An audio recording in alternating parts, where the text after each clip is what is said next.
மகரிஷி அவர்கள் சொல்வது, விட வேண்டியதை விட்டுட்டீங்கன்னா உங்களிடத்திலே இருப்பதை காணலாம் சொல்லுவாங்க.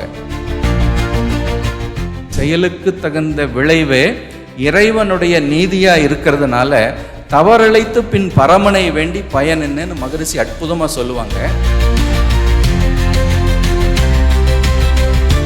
ஏன்னா நான் பார்க்குறேங்க, எவ்வளவோ அகடமிஷியன்ஸ், பிஹெச்டி பண்ணவங்க, கோல்டு மெடலிஸ்ட், அவங்களுக்கு வாழ தெரியவில்லை. பல செல்வந்தர்கள், கோடீஸ்வரர்கள், நிம்மதி இல்லை, வாழ தெரியவில்லை. ஆனால் ஒன்று உறுதியாக சொல்லுவேன், நீங்கள்லாம் மனவளக்கலை பயிற்சி எடுத்துக்கொண்டுள்ளீர்கள். மகரிஷி அவர்கள் பார்த்தீங்கன்னா கிட்டத்தட்ட ஒரு 75 சப்ஜெக்ட்ல பேசியிருக்காங்க. 130க்கும் மேற்பட்ட நூல்கள் எழுதியிருக்காங்க. அதெல்லாம் உலகத்தினுடைய ஞானத்தை,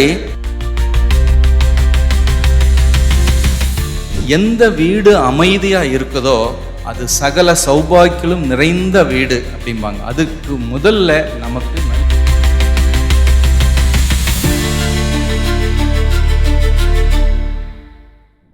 அருளாசான் அருட்தந்தை வேதாத்ரி மகரிஷி அவர்களின் அருளாசிகளை வேண்டி, மிகவும் புனிதம் வாய்ந்த தூய்மைப்படுத்தப்பட்ட ஆன்மாவாக அமர்ந்து கொண்டிருக்கக்கூடிய வாழும் தெய்வங்களே, உங்களுக்கும் என்னுடைய அன்பான வணக்கங்களை தெரிவித்துக் கொண்டு, இந்த உலகம் அறிவியலில் மிக உயர்ந்த உச்சத்தை தொட்டுவிட்டது. ஆனால் மனித ஆற்றலை இன்னும் புரிந்து கொள்ளாத பல நாடுகள் இருக்கின்றது. அதை முழுமையாக நமக்கு கொடுத்தவர் அருட்தந்தை மகரிஷி அவர்கள். பூர்வ ஜென்ம புண்ணியமோ, முன்னோர்களுடைய ஆசீர்வாதங்களோ, அல்லது உங்களுடைய நல்ல பதிவின் காரணமாக இந்த இடத்துக்கு நீங்கள் வந்திருக்கிறீங்க. உலகத்தில் 80 லட்சம் ஜீவராசிகள் இருக்குதுன்னு சொல்கிறாங்க. அதில் ஒரு ஜீவராசி தான் மனிதன். மனிதனுக்கு மேலே இன்னொரு பிறப்பு வரப்போகிறதில்ல. அப்படிப்பட்ட சிறப்பான ஒரு பிறப்பை நாம் எடுத்தவங்க. நம்முடைய நோக்கத்தை புரிந்து கொள்வதற்கான, நம்முடைய பிறப்பனுடைய லட்சியத்தை அடைவதற்கான படிப்பு எங்காவது இருக்கா அப்படின்னா நிச்சயமாக உலகத்தில் வேறு எங்குமே இருக்க முடியாதுங்கிறது என்னுடைய கருத்து. ஏன்னா நான் பார்க்குறேங்க, எவ்வளவோ அகடமிஷியன்ஸ், பிஹெச்டி பண்ணவங்க, கோல்டு மெடலிஸ்ட், அவங்களுக்கு வாழ தெரியவில்லை. பல செல்வந்தர்கள், கோடீஸ்வரர்கள், நிம்மதி இல்லை, வாழ தெரியவில்லை. ஆனால் ஒன்று உறுதியாக சொல்லுவேன், நீங்கள்லாம் மனவளக்கலை பயிற்சி எடுத்துக்கொண்டுள்ளீர்கள். அழகாக வாழ தெரியும். இனிமேல் நன்கு வாழ இருக்கின்றீர்கள்.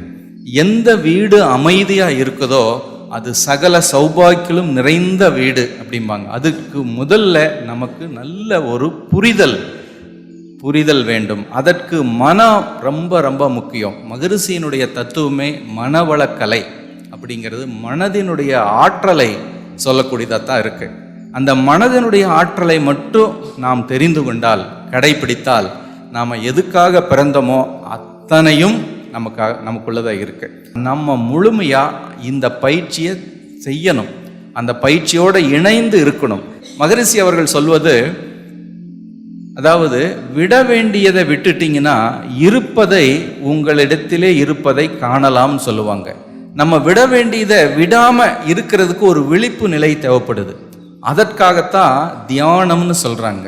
இந்த தியானம்னு சொல்லும் பொழுது சுவாமி விவேகானந்தர் கிட்ட கேட்குறாங்க, when you meditate what is your gain அப்படிங்கும் பொழுது அவர் சொல்றாரு, when I meditate in fact I lost something. என்ன சொல், I lost my anger, I lost my ego, I lost my gossips. அந்த மாதிரி பல விஷயங்கள் நம்ம கிட்ட இருக்கிறதெல்லாம் தானா போயிடும். அதுக்கு அடுத்தது தான் நம்ம கிட்ட இருக்கக்கூடிய இன்ட்ராஸ்பெக்ஷன் கொடுத்து அடுத்தடுத்து நீங்கள் டிராவல் பண்ணக்கூடிய சப்ஜெக்ட் இருக்கு. அதுல பழி செயல் பதிவுகளை நீக்கினால் மன தூய்மை பெற முடியும். மன ஆற்றலுங்கிறது தியானத்துல கிடைக்குதுங்க. மன தூய்மைங்கிறது நம்ம கிட்ட இருக்கக்கூடிய அழுக்கை நீக்கிறதன் மூலமா மன தூய்மை. மன தூய்மையும் செயல் தூய்மையும் பெற்றுவிட்டால் நீங்க ஒரு கடவுள் தான். நமக்குள்ள இருக்கிறதே எதுங்க? அந்த பேராற்றல், பேரறிவு, வற்றா இருப்பு, அந்த கடவுள்னு சொல்ற அத்தனை தன்மை தான் நமக்குள்ள உயிரா இருக்கு. அதுவே மனமா இருக்கு. அப்போ பேராற்றலும் பேரறிவும் வாய்ந்த ஒன்றே நமக்குள்ள இருக்கும் பொழுது நமக்கு எது குறைபாடா இருந்து முடியும்? எது தடையாக இருக்க முடியும்? தடையாக இருக்குதுன்னா நம்ம உணராம இருக்கிறது தான். நம்மகிட்ட இருக்கக்கூடிய விழிப்பு நிலை அறிந்த மனம் இன்பம், மயக்க நிலை அறியாத மனம் துன்பம் அப்படின்னு அருட்தந்தை அவர்கள் சொல்லுவாங்க. நம்ம எல்லா ஒரு விதத்தில் மயக்கத்தில் ஏனோ இருக்கிறதுனால தான் பல துன்பங்கள் வருது. அது காஸ் அண்ட் எஃபெக்ட் சிஸ்டம் மகரிஷி அற்புதமான சப்ஜெக்ட் வச்சுருக்காங்க. செயலுக்கு தகுந்த விளைவே இறைவனுடைய நீதியாக இருக்கிறதுனால தவறழைத்து பின் பரமனை வேண்டி பயன் என்னன்னு மகரிஷி அற்புதமாக சொல்லுவாங்க. அப்போது நல்ல வார்த்தைகள், அழகாக பேசுறது, கனிவாக பேசுறது, இனிமையாக பேசுறது, அது அழகாக இன்சொல் இனிமை காத்தல் மகரிஷி சொல்லுவாங்க. நீங்கள் ஒரு வசீகரமான காந்த சக்தியாகவே மாறிடுவீங்க. அதற்கு இந்த தியானம் வேண்டும், பயிற்சி முறைகள் வேண்டும். அதனுடைய ஃபர்ஸ்ட் ஸ்டெப்பு தான் நீங்கள் இந்த ஃபவுண்டேஷன் கோர்ஸ்னு வந்திருக்கீங்க. அந்த அறிவின் முழுமையை உணர்வதற்குத்தான் மனித பிறப்பை தவிர வேற நோக்கம் எதுவுமே இல்லை. இது கிடைச்சதுக்கப்புறம் நாங்கள் நிறைய நூல்கள் எல்லாம் தேடுறதே இல்லை. உலகத்தில் இருக்க லட்சக்கணக்கான நூல்கள் படிக்க வேண்டிய அவசியமே இல்லைங்கிற ஒரு முடிவுக்கே வந்துட்டோம். மகரிஷி அவர்கள் பார்த்தீங்கன்னா கிட்டத்தட்ட ஒரு 75 சப்ஜெக்டில் பேசியிருக்காங்க. 130க்கும் மேற்பட்ட நூல்கள் எழுதியிருக்காங்க. அதெல்லாம் உலகத்தினுடைய ஞானத்தை அகநானூறு, புறநானூறு, எத்தனை விதமான மார்க்கங்கள் வந்ததோ எல்லாத்துலேயும் சொல்லப்பட்டதை அப்படியே ஒரு கவிதை மாதிரி புழிஞ்சு நமக்கு கொடுத்துட்டாங்க. ஸோ அந்த விதத்தில் நாம் எல்லாம் பாக்கியவான்கள். இது நீங்கள் உங்கள் குடும்ப உறுப்பினர் அத்தனை பேருக்கு கொண்டு போய் சேர்த்தணும். தியானம்னு ஒன்று நீங்கள் கற்றுக்கொள்ள நீங்கள் நினைச்சதெல்லாம் நடக்க ஆரம்பிச்சிடும். நினைத்தது நடக்கும், தொட்டது துளங்கும், பார்த்ததெல்லாம் புனிதமாகும், சென்ற இடமெல்லாம் சிறப்பு பெறுவீர்கள், வாழ்நாள் முழுக்க இன்பம் மட்டுமே உங்களின் அனுபவம். சுருக்கமாக சொல்லணும்னா 100 கோடி செல்வங்கள் உங்களுக்கு வேண்டும் சமுதாயத்தை திருப்பி கொடுக்கறதுக்காக. இன்னொரு குரூப் இருந்தீங்கன்னா நீங்கள் பேராசிய பெருமக்களாக இருக்க வேண்டும், சமுதாயத்தை அறிவாளிகளாக வாழ கற்றுக் கொடுப்பவர்களாக. இந்த 2 ரெக்வஸ்ட் மட்டும் உங்கள்கிட்ட நான் வச்சுக்கிறேன். அதுவே என்னுடைய வாழ்த்து செய்தியாக சொல்லணும்னு தான் நினைக்கிறேன். அந்த விதத்தில் நீங்கள் வாழ்க வளமுடன், வாழ்க வளமுடன் வாழ்த்த உங்கள் குழந்தை செல்வங்கள் மிக பிரமாதமாக வருவாங்க. அனுபவத்தில் பார்க்கலாம். உங்களுடைய வாழ்க்கை துணை நீங்கள் நினைச்சது செய்யக்கூடிய வாழ்க்கை துணையாக மாற்றம் பெறுவாங்க. உங்களுடைய உறவு முறைகள் அத்தனை பேர் உங்களுக்கு ஒத்துழைப்பாங்க, விட்டு கொடுப்பாங்க, சமாதானத்தை கொடுப்பாங்க. நீங்கள் பணி செய்யக்கூடிய இடமே ஒரு மிகப்பெரிய எனர்ஜி ஆற்றலாக மாறதை நீங்கள் அனுபவிக்க முடியும். ஸோ இதையெல்லாம் அனுபவத்தில் பெறுவதனுடைய முதல் படி தான் நீங்கள் ஃபவுண்டேஷன் கோர்ஸாக வச்சுருக்கிறீங்க. எதை மதிக்கிறீர்களோ, எதை விரும்புகிறீர்களோ அது உங்களை நேசிக்கும்.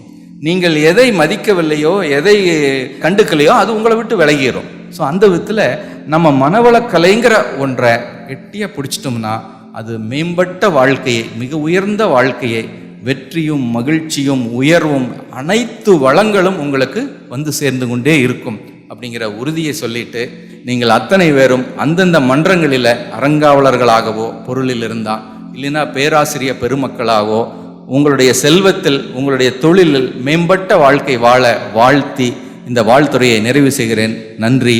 வாழ்க வளமுடன்.